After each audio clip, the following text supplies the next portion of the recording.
And the talk I'm planning to give is a bit strange because it tries to give a high-level perspective on modern AI. And it came because, with the whirlwind of news about AI, at some point I felt very confused. And I wanted to understand things so that I can know where I can do research that matters. And there is still a lot of work needed for the research, but the talk is a call for looking at AI through different lenses. And I'm going to just go forward. First one is, what has changed? So here is from mid-90s. This is a real application of deep learning, an early one. And it's a real one. It processed checks in the US for 15 years, billions of checks, 10% of the traffic. It's a complicated end-to-end differentiable model. But what's interesting that even though it's structured like something that could be a general reading machine, it's not. And it's not because the data it was tested on and the data that ended the training came straight from the check processing machine in the check processing centers. This means that the data was following the intended distribution and the testing protocol was sound. And that reflects the typical machine learning where we assume that training and testing data are sampled from the same distribution independently. That justifies the training set, testing set paradigm, which has been pretty much the only experimental paradigm in machine learning, not quite, but close. It's been responsible for progress of machine learning for decades. Now, things have changed. The first one is that machine learning has rebranded AI. I say sometimes it's a hostile takeover because the AI people are not too happy about it. But what it means is that with increased ambitions come increased difficulties. We go from systems that deal with specific problems and well-understood distributions to systems that are supposed to work in the open world. And there are claims, like a chatbot. There is a claim that it can address open domain problems. Ask anything and you'll get. And maybe you're not going to get it today, but soon it's going to be perfect. And the argument behind this is a well-known argument that everything that goes up keeps going up. But yet, you have to see that these systems are impressive in many respects. You cannot diminish what they're doing. They're doing something, and it shows. And not just language, but also multimodal data, images, increasingly.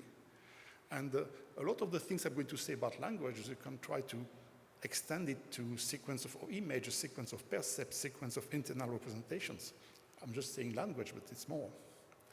Yet the claim is very hard to measure objectively because the loss of the RID assumption means that you have pretty much nothing to test it on.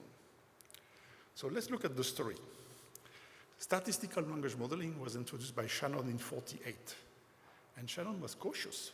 First, he speaks about a very specific communication application, telegraphy, and speaks about telegrams, a well-understood source. You can just get it, sample the telegrams in the... And then he speaks about English, and he's very cautious. He's saying, if I look at basic English, which is a simplified version of English that was fashionable then, and James Joyce, these two English are very different in terms of statistics. They're really different sources. And here we are. The default law is that with a good model of the general distribution of English, a machine can accurately reproduce what a human could have said, and therefore appear as intelligent as a human. So the appear part seems important, but according to Turing, it's not. If a machine appears as intelligent as a human in the Turing test, then according to Turing, maybe it is. But there are other reasons to question this view. First, well, as I said, the general distribution of English, what is it? Which mix of sources? One source that's interesting is that sources from the future. An important function of the language is to occasionally express new ideas, and that's important in the development of mankind. So there is something bizarre there. But then you can look at the numbers. Shannon again, 51, tried to estimate the entropy of English by asking people to complete the next letter in short English text. Just capitals, spaces, no punctuation, a very simple setup. And he says, between 0.6 and 1.4 bits per characters of information. Now, this has been refined in '78 by Cover and King. They use a bigger data set and also a sophisticated gambling scheme that's mathematically quite interesting to get higher accuracy. And they say 1.25. Now, if you take that data and you do gzip, you're pretty much at 2.21 bits per character. If you do trigrams, 1.75, and if you do variable length n-gram, 1.46. And look at this, 0.2 bits per character of difference between n-grams and intelligence, between n-grams and knowing everything about love and about war. That seems small, right? It seems like optimizing a function that has no give. And finally, the killer is there.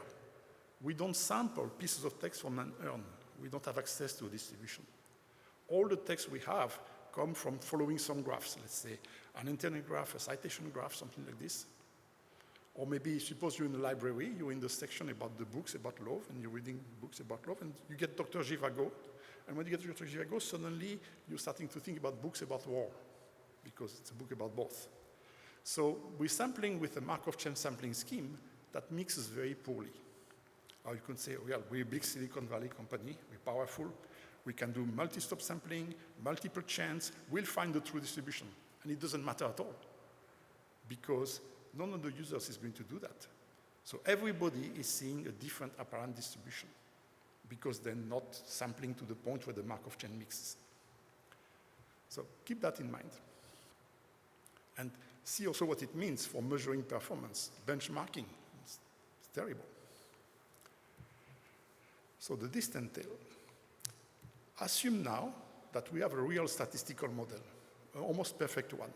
We take all the English, or a good mixture of English that has been written in the past, and we estimate the probability of a sequence of words as the product of the successive prediction probabilities. And of course, the more you condition, the less precise they are. And now let's imagine an interesting text, a text that describes a new physics theory yet unknown to mankind. So because our distribution only represents English up to today, this text has near zero probability. In fact, the probability decreases exponentially with the length of the text. Now, the accuracy with which we can estimate the probabilities is 1 over the number of tokens we have, which is these days on 10 to the 12. So it's 10 to the minus 12 at best. But the exponential wins, right? So this text lies in the distant tail of the target distribution, far from any informative training example.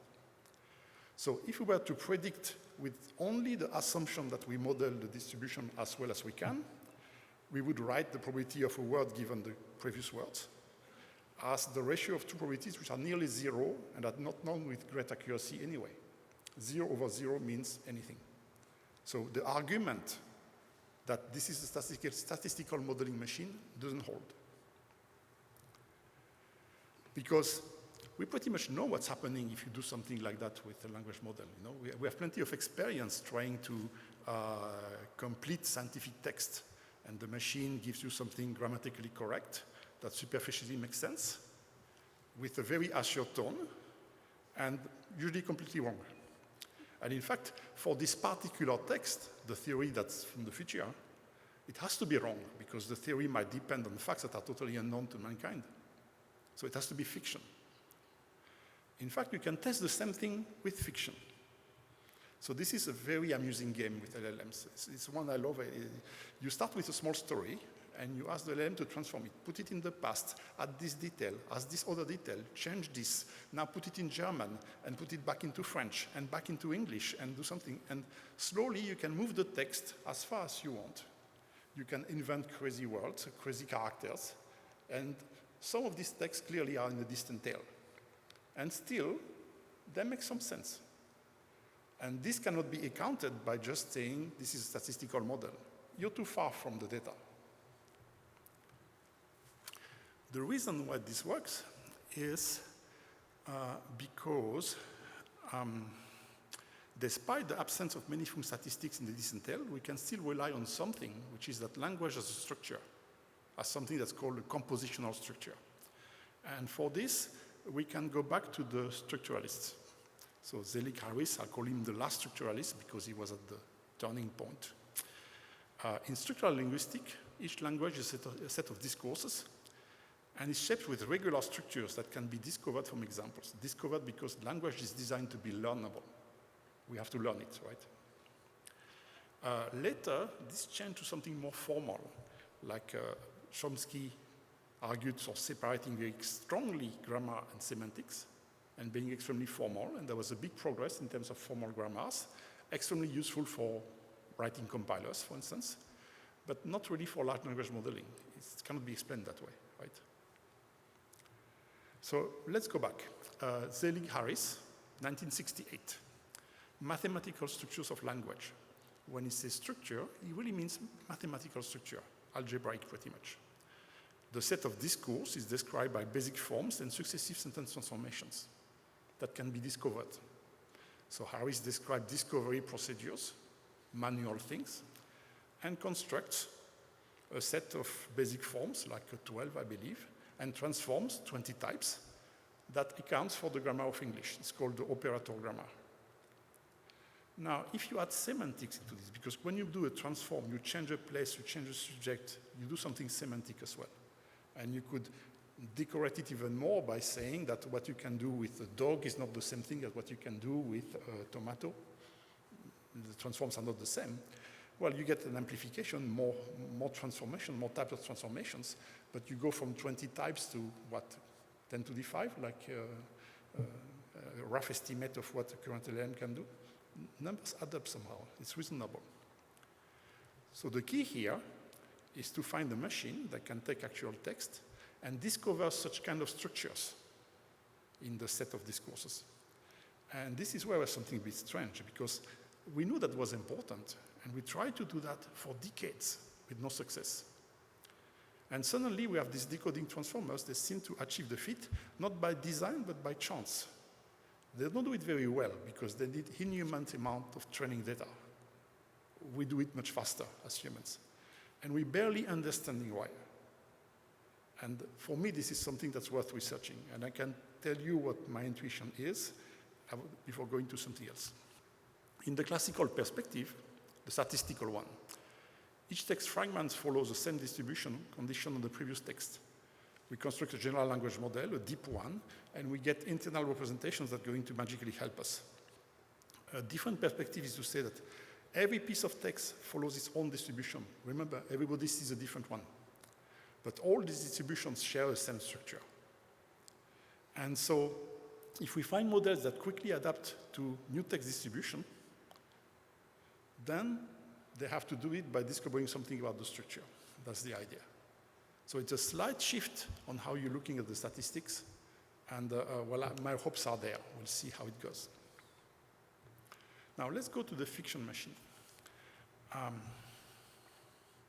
I told you that when you complete this text in a distant tale, they have to be fictional, because the facts are not known in the distant tale. And the way I understood it by reading the Argentine author Borges, there is a novel called The Garden of Walking Path. It's a very complex novel. It takes place during World War I. But in the middle of the novel, there is a very strange book. And here is how Borges described it. He says, a stranger knocked at his door. Fang made up his mind to kill him, and there are various possible outcomes. He can kill the intruder can kill Fang, both can be saved, both can die, and so on and so on. In this book, all the possible solutions occur, each one being the point of departure of other bifurcations. So of course it's an impossible book, but it's a good model of this set of all the text. So let's imagine something ideal, the garden of all text. Not just all texts that have been written, but all texts that make sense. So it's just a set. Now the set is not very well defined here, and we can discuss on its definition, and well, maybe another day. It's infinite, but because it has a structure, we can hope to represent it, and we can hope to leverage its structure to represent things. And let's consider an idealized language model. Find an occurrence of the word printed on the tape in the garden of all text. Read the word that follows, and put it on the tape, and repeat. You can make a chatbot, you can make plenty of things with this. It's ideal, because the real language models are not there completely. They're not always consistent. They float, but they're going that way. And the image generation model, video generation models are also going that way, but in the domains of image and so on. The thing that's interesting is that every time you add a word on this step, you narrow the subset of possible completion.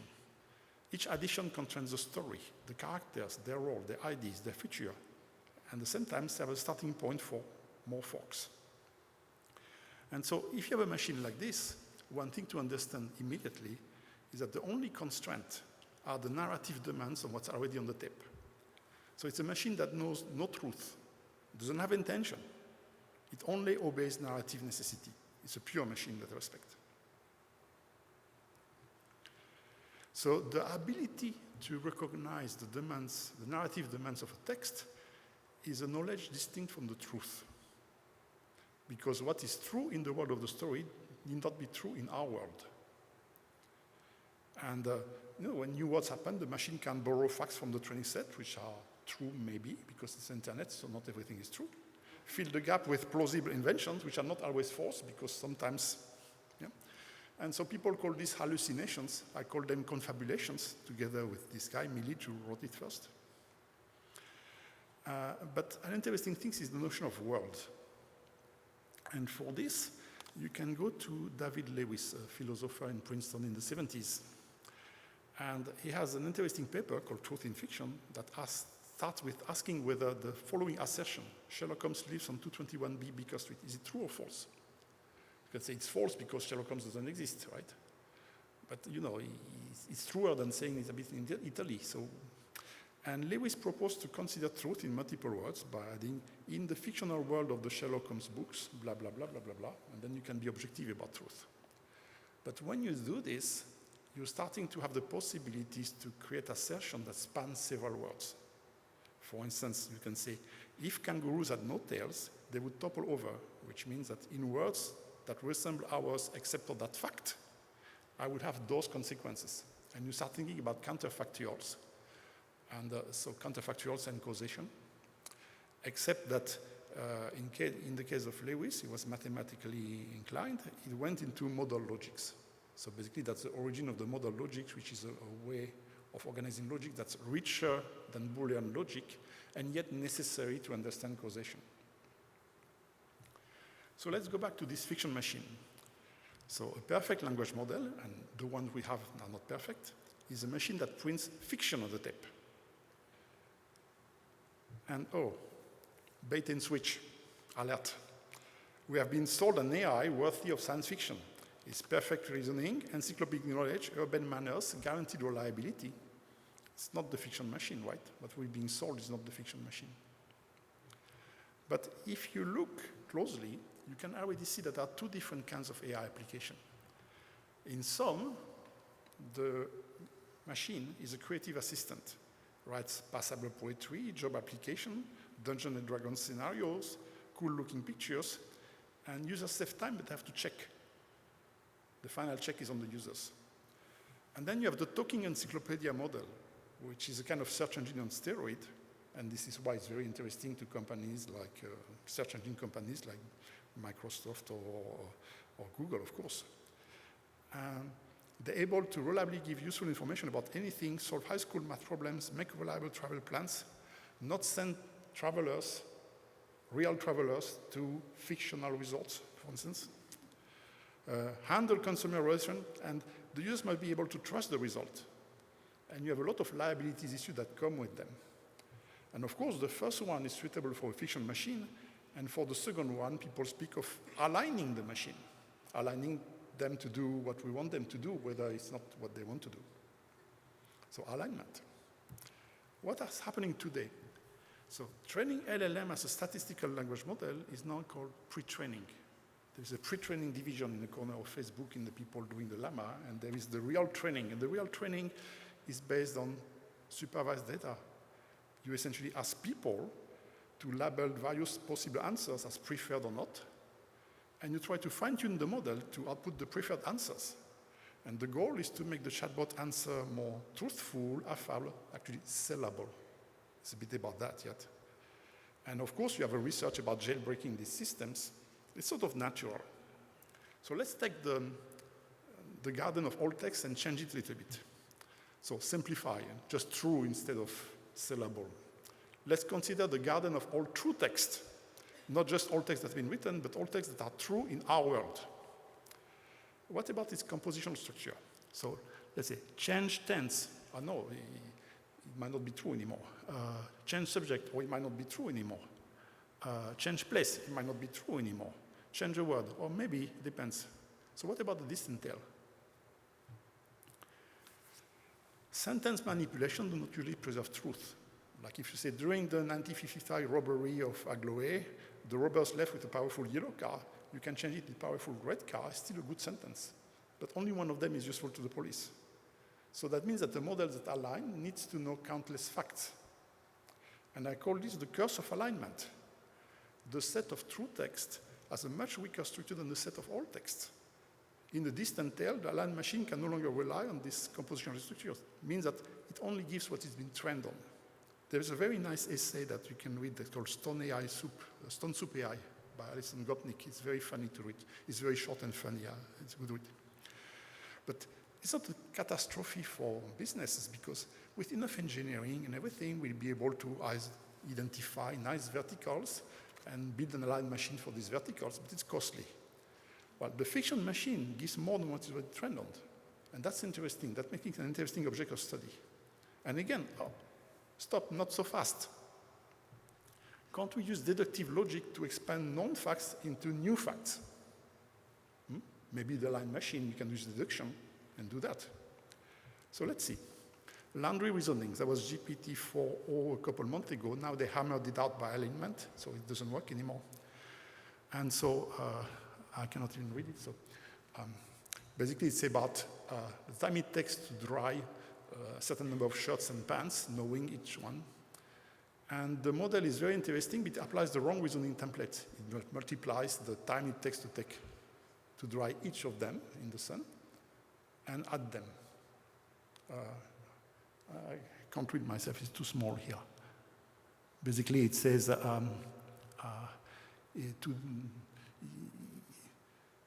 if you want to dry the shirts 2 times 3 hours is 6 hours, and so on. So basically, it doesn't know that you can dry things in parallel on the drying line. But if you take the same text and change the word dry by iron, it's suddenly correct. In addition, the question doesn't specify the length of the drying line. If you have a short drying line that takes only one piece of clothes, it's correct again. So you have an under-specification. And I think this example is wonderful for 2 reasons. The first one is that it shows that the model is able to apply a reasoning template. And we know that was not in the training set. It's too wrong to be in the training set. Because if it gives the correct answer, you can always suspect it was in the training set, in the 10 to the power 12 tokens that we give you. We don't know what's inside. But here it's too wrong. And the second one is that incomplete specification undermines the logic. Informal logic is not pure logic. And so you can follow Russell. You say that the world of mathematical objects is not the actual world. It's a world of ideal objects where truth is very regular. And the problem now is to map what's happening in our world to things in the ideal world of mathematical objects so that we can apply mathematical reasoning. So we need to make sure that the things in our real world have the right properties so that you can say that if they have the properties that are the premises of theorems, they also have the properties that are the conclusion of the theorem and go back to the real world. So this mapping between the real world and a different world, which in a sense is almost fictional, right? These objects, they don't exist in our world. It gives you something about how to model the world. So modeling the world with fiction. Maybe the simplest way to look at it is the approach of Winston, and it was suggested by Mike Nixieligan. He says, I think Turing and Minsky were wrong. He was a contemporary of Minsky in MIT. We forgive them because they're smart mathematicians, but they thought reasoning is the key, not the byproduct. And his idea is that storytelling is the key. Okay. Oh, it's not just about machines, it's about us too, right? Storytelling is the way we understand the world, according to him. Another way to look at this is to look at Borges again, his views on time. And Borges has a very strange view of time because he doesn't see it as a sequence, but he sees an infinite series of times, growing, spreading, diverging, converging, parallel times. And it's a bit complicated to understand, but you have to map it to the structure of this garden of forking path. And you also have to see that he wrote a lot more text about time. And let's apply that to a machine. When you operate a language model, the perfect fiction machine, you don't like the story, you can rewind the tape and start again. You get a different story. But we do not go back, when we do this, we do not go back in time. We just follow a time trajectory that includes rewinding the tape and observing the machine continue as if time had been briefly reverted. So it's a strange notion of time. But basically, we're in the same situation as the characters in the story. The characters in the story cannot change their time. It's just scrolling forward, and we cannot change ours, but we can change theirs. And that means that if we discern in their forking timelines a warped version of our reality, we have a tool for reasoning. So essentially, I told you about transformations, but you can generalize it a bit and say, just like the sentence in language model, our own story, meaning what's happening in our world, might be just a few transformations away from their story, from the fiction. You know, when we teach children, we teach them with fiction, right? Always. So stories are theories. Let's take, for instance, the example of a historical battle. This day, or that hour, this happened. You cannot say you understand the battle until you're able to create scenarios in which circumstances have been different, winter instead of summer, for instance, or somebody made a different decision, and you unroll, oh, it would have happened differently. This is when you understand the story. But the story doesn't say all this. You have to complete yourself, right? So in order to understand a true story, you have to be able to formulate variations of that true story that didn't happen in the real world. And the first thing that's interesting is that the fiction machine, even though it's a machine that just produces fiction, is able to generate this kind of timelines. You can go back, you can change things, and you can try to get stories. And hallucinations are useful. So let's continue. I'm just going to give 3 examples, and I'm going to be close to the end a bit faster than expected. Weather stories. Consider the weather as an expression of the moods of the gods. There is thunder because Zeus is not happy. But there is a small ray of sun because Hera arrived. And thus anger will subside and the fair weather will return. Of course, as a prediction model, it cannot be very good because the moods of the god change all the time, right? Let's take another model. The weather is a dynamical system obeying some flavor of Navier-Stokes. Maybe you have water phase changes and refinements. Finite element simulation tell us why the thunderstorm will subside and when the fair weather will return. Works quite well. Of course, there is only so much we can predict because this is a chaotic dynamic system. Above a certain horizon, it's not going to work. And you can see that even though one story is very ancient and the other one is very modern, there is something similar in the structure. But there is another one, which is the weather according to the TV anchor. A mass of warm air coming from the south met a mass of cold air from Canada. The encounter caused nasty thunderstorms. The fair weather will return when the weather system moves west. And of course, that's only work when you have a good radar map. And it looks naive, but you can make predictions with this. And sometimes you can make predictions that go beyond the horizon of the Navier-Stokes. So the question is, what kind of story is the right story to think about our world, the real world? And this is the question that's fundamental in empirical sciences. If you want to decide which mythology offers the best way to reason about the weather, you have to use the scientific method. You compare predictions with facts. You design experiments if you can. With weather is difficult, it's a bad example. And you essentially try to see which kind of stories provide the best way to think about things that are happening to you in real life. And then you try to survive. So at that point, I was troubled for a long time, because if we use the fiction machine to express theories, do we need the separate machines to design experiments, reason about the outcomes and everything? And that's not very pleasing until I realized there is a very, very simple solution. Imagine a machine that tells a story about a machine that tells stories. Well, you know, for mathematicians, that's quite normal, right? So the outer machine can produce a story that names certain facts and decide which of the inner machine stories best predict these facts. The facts in the outer machine may or may not pertain to our world. You could imagine that you give this machine facts that are Harry Potter facts where magic is real, and the kind of science you do would be very different. But you can also give facts from our world, facts that matter to us, or things that we think are fact, because sometimes we don't observe very well, and we can to make prediction. But there is a little subtlety, because the outer machine and the inner machine, they're in fact the same machine. They have the same capabilities, they have the same knowledge, they can do the same things. And so there is a point where I don't want to go too far, but it makes me think about this, cogito ergo sum, right? If I think about myself, maybe I exist.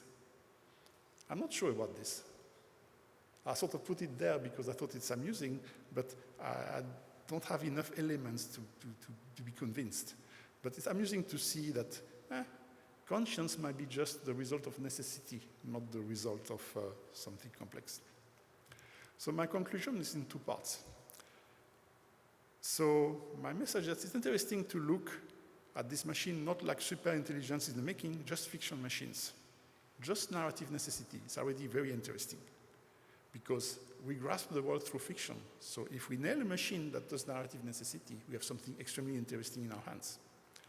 But the meta message that this talk itself is just a story, right? Another story that tells something maybe useful about AI and maybe about intelligence in general. And how does it compare with competing stories about AI? Well, I think it's better than the Singularity Cult. It's better than Terminator Apocalypse. It gives more predictable things, more things that we can look forward, and maybe more opportunities to be falsified. Okay, fine. So wait and see until you endure the facts. But if using the framework of that story to judge the story, maybe you're convinced already. So that's the talk.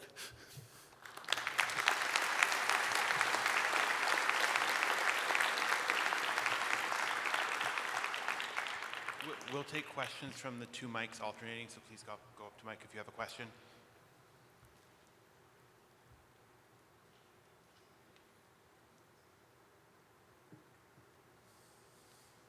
Okay, I'll ask a question while we're waiting for other people to come up.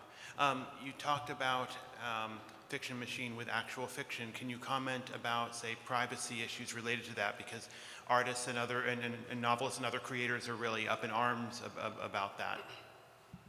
Well,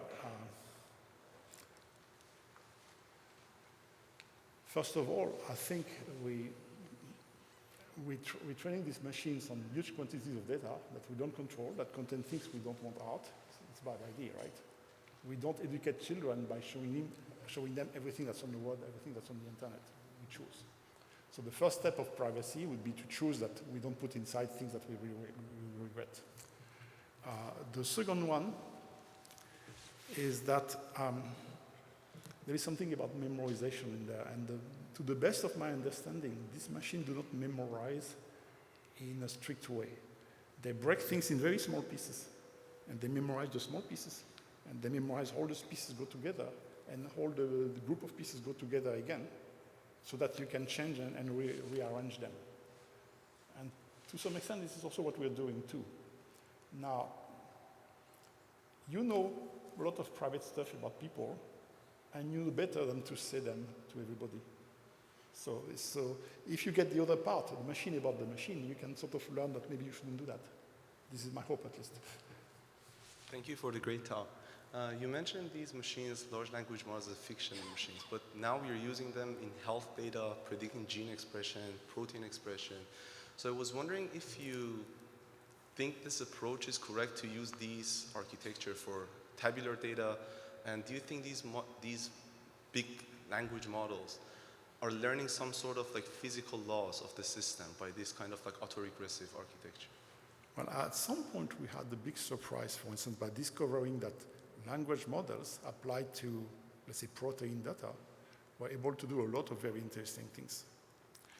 And I think it has to do with the discovery of structure, that for some reason that we don't understand well enough, and this is really what I would like to make a progress on, we have a machine that discovered this kind of structure, and that might, in a way that might be related to quick adaptation.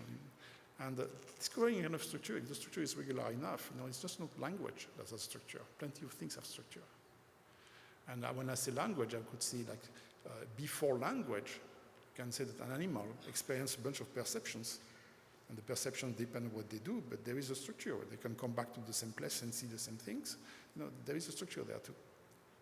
And if you have a machine that actually discovers these structures, you have something very powerful too, because now you can complete plausible continuations. Not necessarily the right one, but okay. Are there any other questions?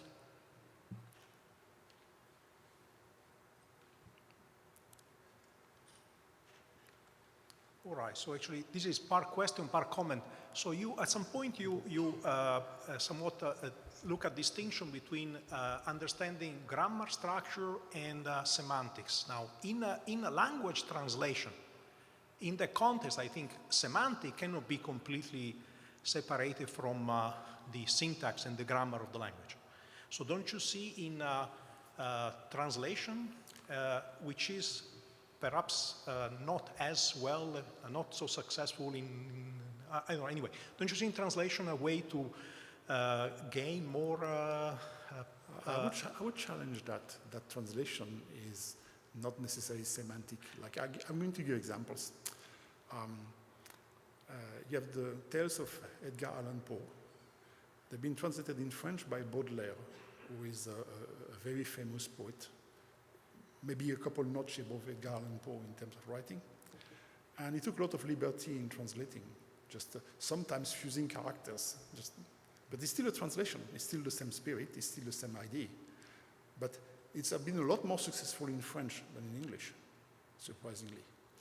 And you also have, let's say, romantic German authors of the 19th century have been translated in Chinese in a way that made them extremely successful because the translation was more compelling than the original. So that's quite rare.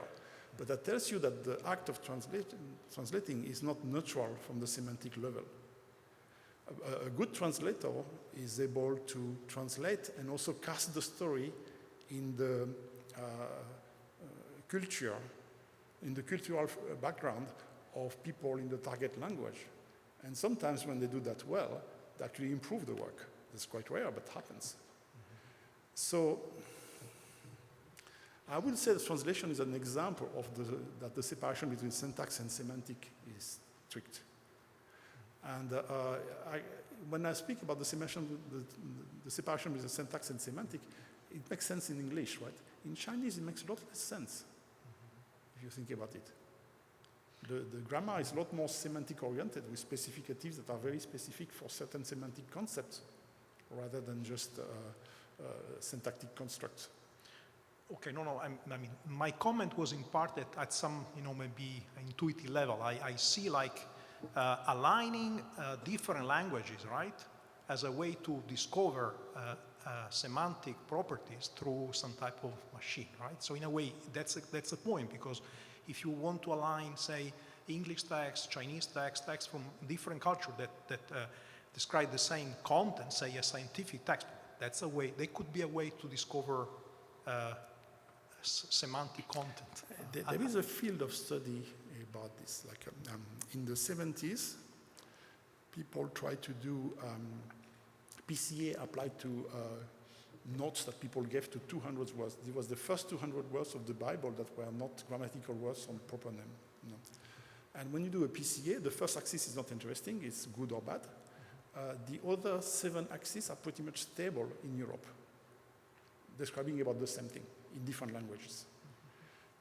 They're a bit different if you go to places like China or East Asia. So there are clearly cultural differences that you can detect in this way, even with a simple PCA. So there is a recent paper by Pascal Fung where they do that with LLMs with the same kind of conclusions. But even PCA tells you that, right? That you have this kind of cultural differences in the way you, in social interaction, basically. Thank you. Thanks for a thought-provoking talk. Come over here. Can you comment a little bit about the length of the story? I like your idea of the stories. Can you comment about the length of the stories, both in regular narratives, but also like longer code segments? I find that LLMs really struggle past a certain length. Aha. So So the LLM struggle past a certain length, it's a bit built in the transformer because they rely on position encodings that are notoriously brittle, and they also do an averaging on an increasing number of things, which are going to cause a lot of problems. And you have sort of ways to think about it, but it's a bit complicated. Then you have the question that every text follows a different distribution. That may be true if you look at small text, but when they're long, they change. If you take a book and take the successive chapters, things change between the chapters, right? Otherwise, there wouldn't be a book. And so you have a situation where you need to adapt between the chapters, and you need to have more knowledge of the consistent, the sequential aspect than the typical transformer is going to do. And that's clearly, some people have very good intuitions about this. But you can think, for instance, about a math book. You read a chapter about, let's say, eigenvalues. After the chapter, you have a bunch of little exercises. The exercises themselves, with a couple exceptions, they're pretty much independent. So you could read the book in a tree form. You read the chapter and one exercise. Then chapter again, another exercise. And now you would compose the text in a different way.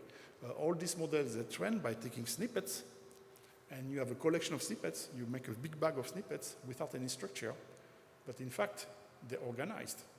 They can be organized as trees. They could be organized in a chapter structure or chapter exercise, and different books have different ways to organize them. And we know that's very important in the way we teach things to people. So the structure and the order in which we present things is really what the teacher brings, or the author of a textbook brings, compared to, let's say, checking stuff on Wikipedia, for instance, which is not very effective. And none of this is in the current models, right? I didn't expect to come to a philosophy talk, but it's extremely refreshing, and I very much enjoyed it. Because I think it's worth thinking about these things. I have to talk to students and force them to think about, well, generally machine learning, what counts as intelligence, and so on and so forth for numerical models. Anyway, when you were talking about a machine within a machine, and I interpreted that as almost a defeatist, like it's kind of hard or it's naive for us to sort of think that we can build an absolute truth almost. Sorry, I'll get to my question. I'm trying to prelude to it. As I understand it, at least some part of the success of modern language models is in part due to quirks about how GPUs work, almost like a bug that people weren't aware of at some points, but finally became aware of. And this sort of makes me wonder, in this way of thinking about things of machine within a machine, having that sort of hidden element which you could understand but you're just not aware of, being the mechanism by which you can sort of break out of this recursive loop, or whatever you want to call it. I don't know if you have any thoughts about this as like a framework to get beyond that. Okay, so the philosophy comment. For me, it was necessary. At some point, I was so confused about what was happening that I couldn't decide what I thought was important, what were the important facts, the ones that could actually be impactful in the long term. Because you can do research and try to make the next language model the slightly bigger one or the slightly more text. And this is not what I want to do. I want to understand more. So I'm trying to see beyond that. And the tools that we have to see beyond that are small, right? You have to try to invent a story that describes, or that might describe what's happening beyond that, and that was my attempt. And I was not happy with the stories like the singularity cult or the Terminator apocalypse. I don't find them very interesting. They don't tell me what to research. And when they tell me something to research, like how to avoid the apocalypse, it's a scientific dead end very quickly. So I was trying to look for something else. And this is how I came with this story that I think is sort of interesting and worth sharing, because it tells you that you can look at what's happening with very different eyes. You don't have to look at it like it's science fiction, or you don't have to look at it like they say in a newspaper or they say when they want to sell you something. It can be something different. You can look at the objects of interest. You have an LLM, it's an artifact, you can play with it, you can try to figure out what it's doing, and it's much better at generating fiction than truth. It's very easy to see. And so this is how it went for me. And now I'm finding myself telling this story, which is quite uncomfortable because when you have a nice theorem, you're sure about it, it's easy to do a talk. When you have something like this, well, it's absolutely frightening, I tell you. But I think it's important to do.